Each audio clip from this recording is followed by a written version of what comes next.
What's up, everybody? Steve Butts here, joined by my friend Jose Otero. What's going on, Steve? I'll tell you what's going on. It's a good week to work at IGN if you're a fan of awesome movie trailers. Is that a thing? Yeah, we got tons of them so far this week, and this is just the latest.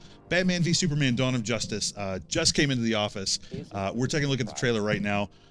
First thing, like right away, we got. It sounds like Bill Moyer is talking about the controversy that is Superman, which I kind of like that as a tonal start for this trailer. Absolutely, and it makes you sort of wonder where this trailer takes place. Like it must be. Is it really close to the following of Man of Steel, right? Because Man of Steel was sort of the big coming out party for the new Superman.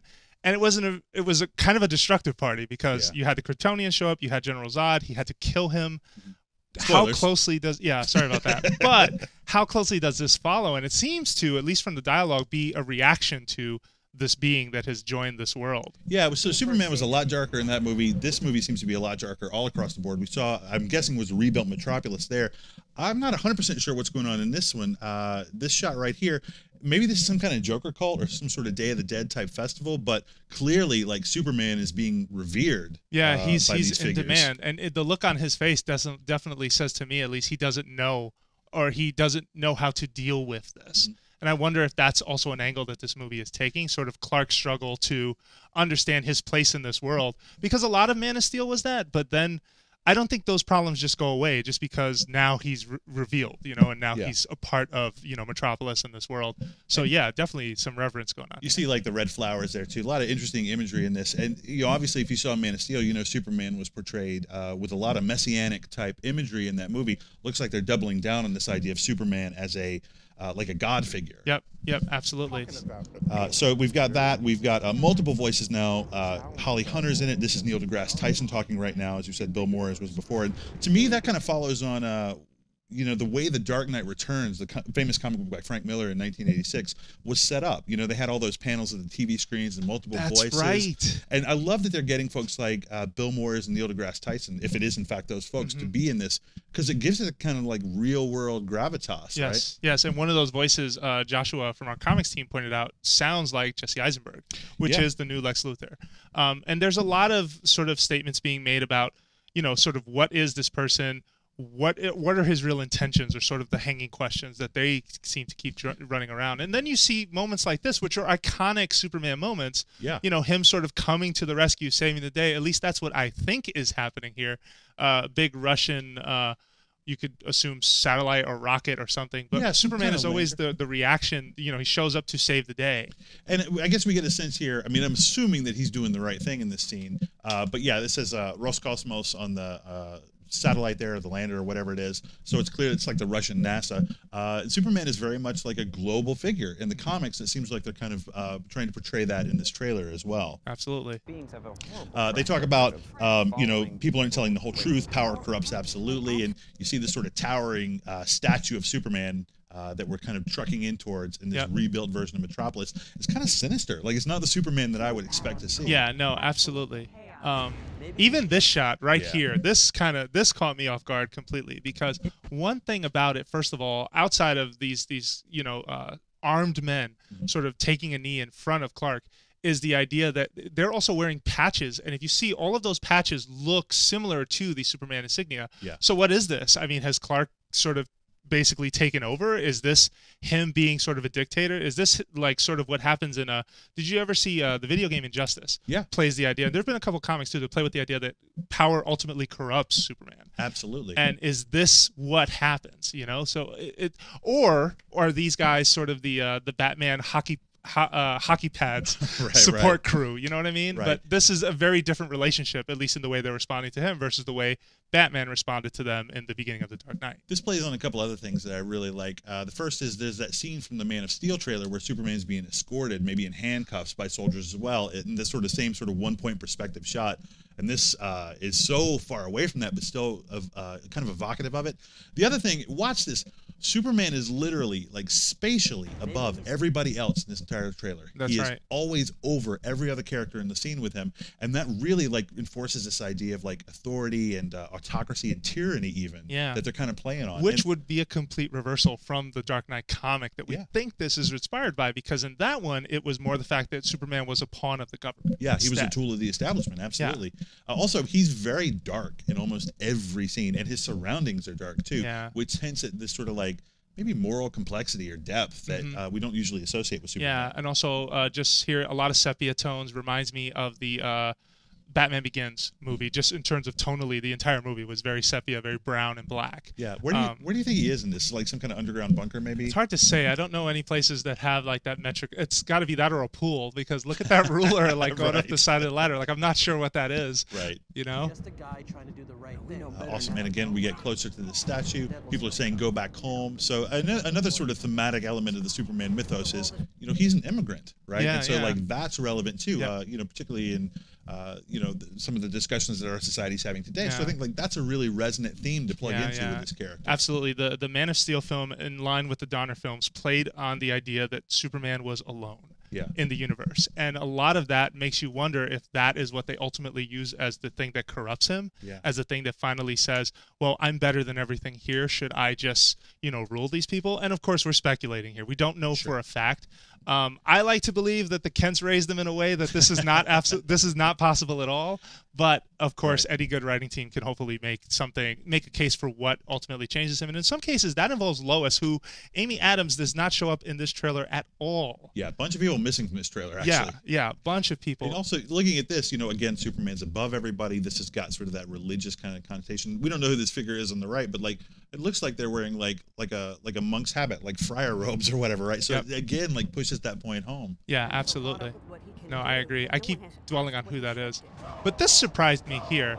The go home chants, and then the false god, right? Because then at this point it says to me, well, in all of the Superman fiction that I'm most familiar with, the theme that he doesn't belong here, that they want him to go away, I know has been explored in comics, but I'm not too familiar with too many examples where it's been thrown around. You know, so I look at this and go, well, what led to that? You know, like false god and get out of here, we don't want you here. I feel like even Superman Returns wanted to touch on that theme, and it really didn't. He comes back, everyone loves him, and I know that's a different continuity, but they quickly just forgot. It makes me think like maybe this is something that's being orchestrated by Lex Luthor or Batman, just trying to get in his head, right? Like they know that they can't beat him in a like straight up physical match, so they play a psychological game with him. Maybe this is something that's actually being orchestrated by the villains or the other hero in this, Batman. And that, slight spoiler, but that is a big theme in The Dark Knight with Batman and with Bruce, because he is ultimately framed for something that he didn't do, and it was orchestrated by a villain in that book. And we see maybe a hint of that a little bit later.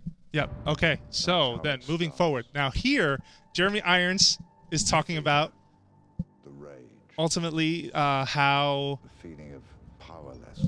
The feeling of powerlessness. I'm trying to remember the exact point he ends on. Oh, the idea that turns good men cruel. That's right. He says you get the fever, you get the rage, and like Bruce Wayne is obviously a very conflicted character. He's got a lot of inner demons, and I mean the sort of demonic imagery there is immediately apparent. And so I like that. We talked a little bit about this in the rewind that we did for the 5-second trailer, or the conversation we did about the 5-second teaser we had for this. But I like this organic, like fabric focused suit that he's got. I've never been a big fan of like the overly armored Batman, so I kind of like the suit, and I like how the cowl there, like even without anybody's face in it, like he looks angry already. Just the costume looks bad. Yes. No, and definitely that angry look I feel has been a big part of a lot of Batman outfits, but it's definitely pronounced here. I just want to look back at Ben really quick, who everyone knows Ben Affleck is playing Bruce Wayne in this movie. He does look sort of high in his ears. I mean, you see some gray on the sides there. It is one of those cases where, though, I'm still trying to figure out exactly what drives him to take a stand and eventually fight Superman, which is, you know, where this trailer is going.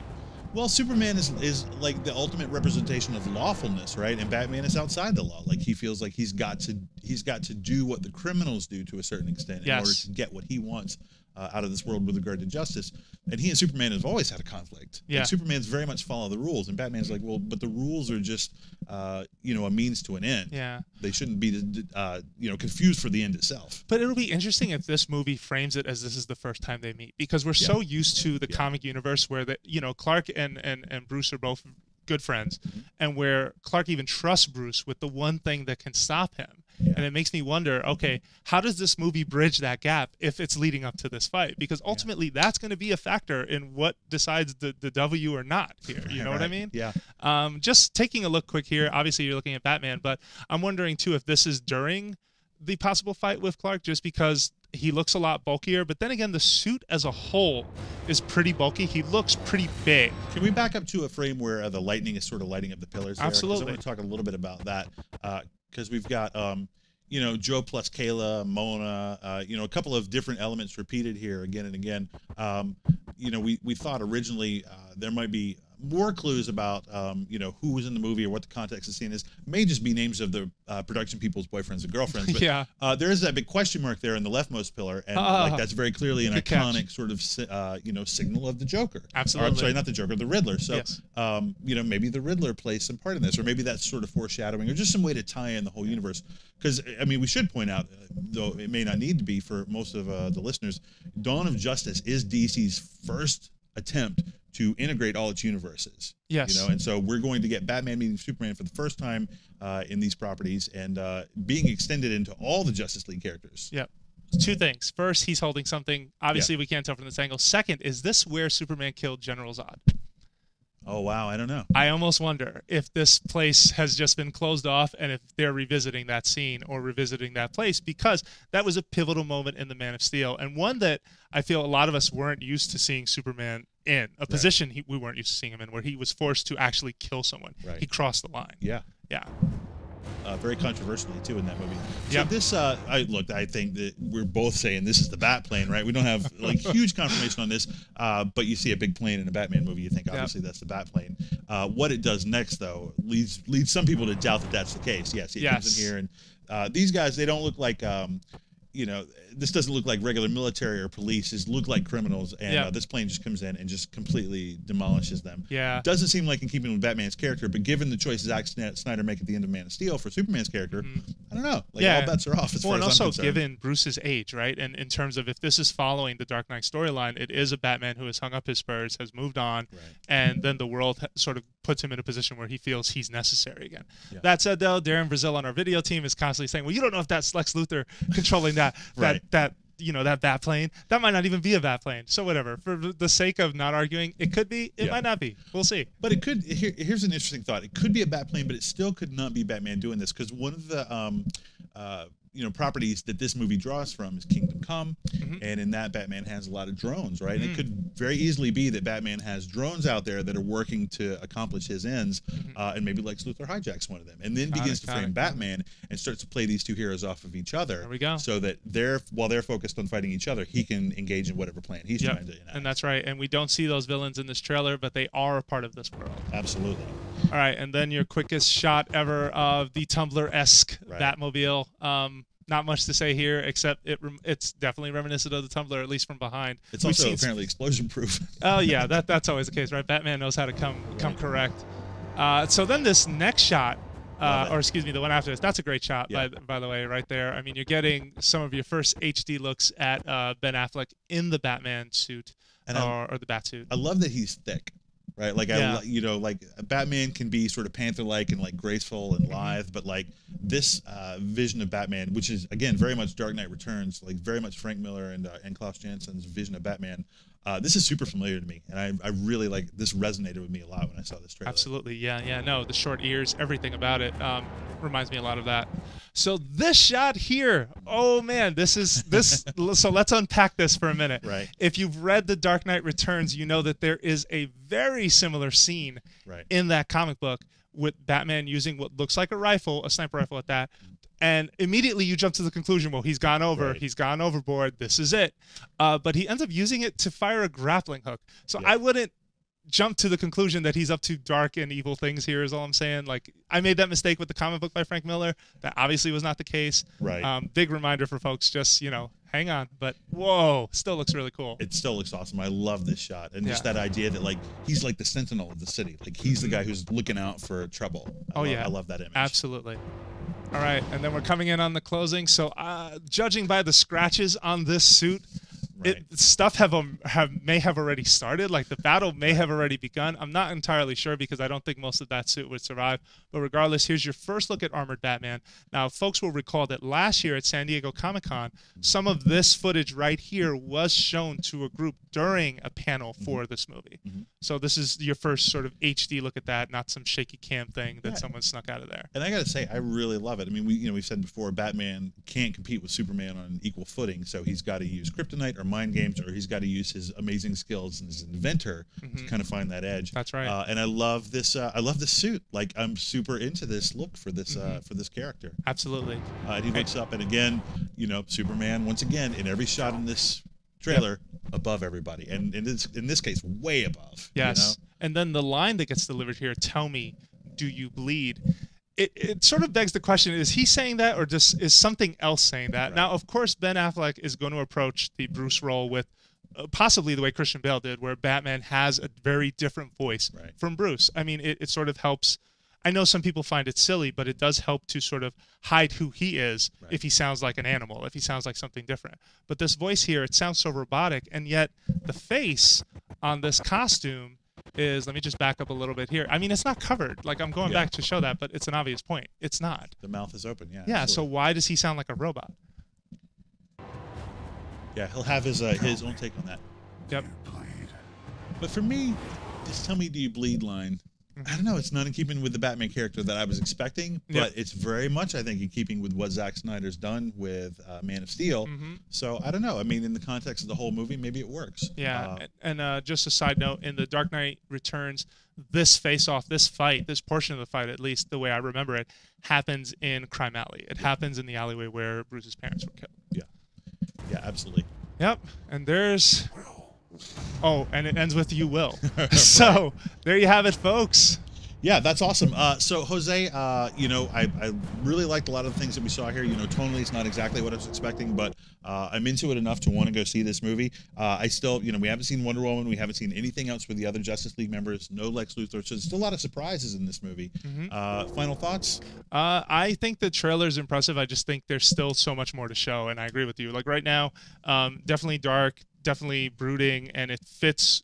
It's weird because it's a mishmash of both those worlds with Man of Steel and with The Dark Knight, or with, you know, you can definitely tell he's trying to preserve Nolan's vision of what Batman was, and thank God for that. You know, that's a good thing to, I think, to keep.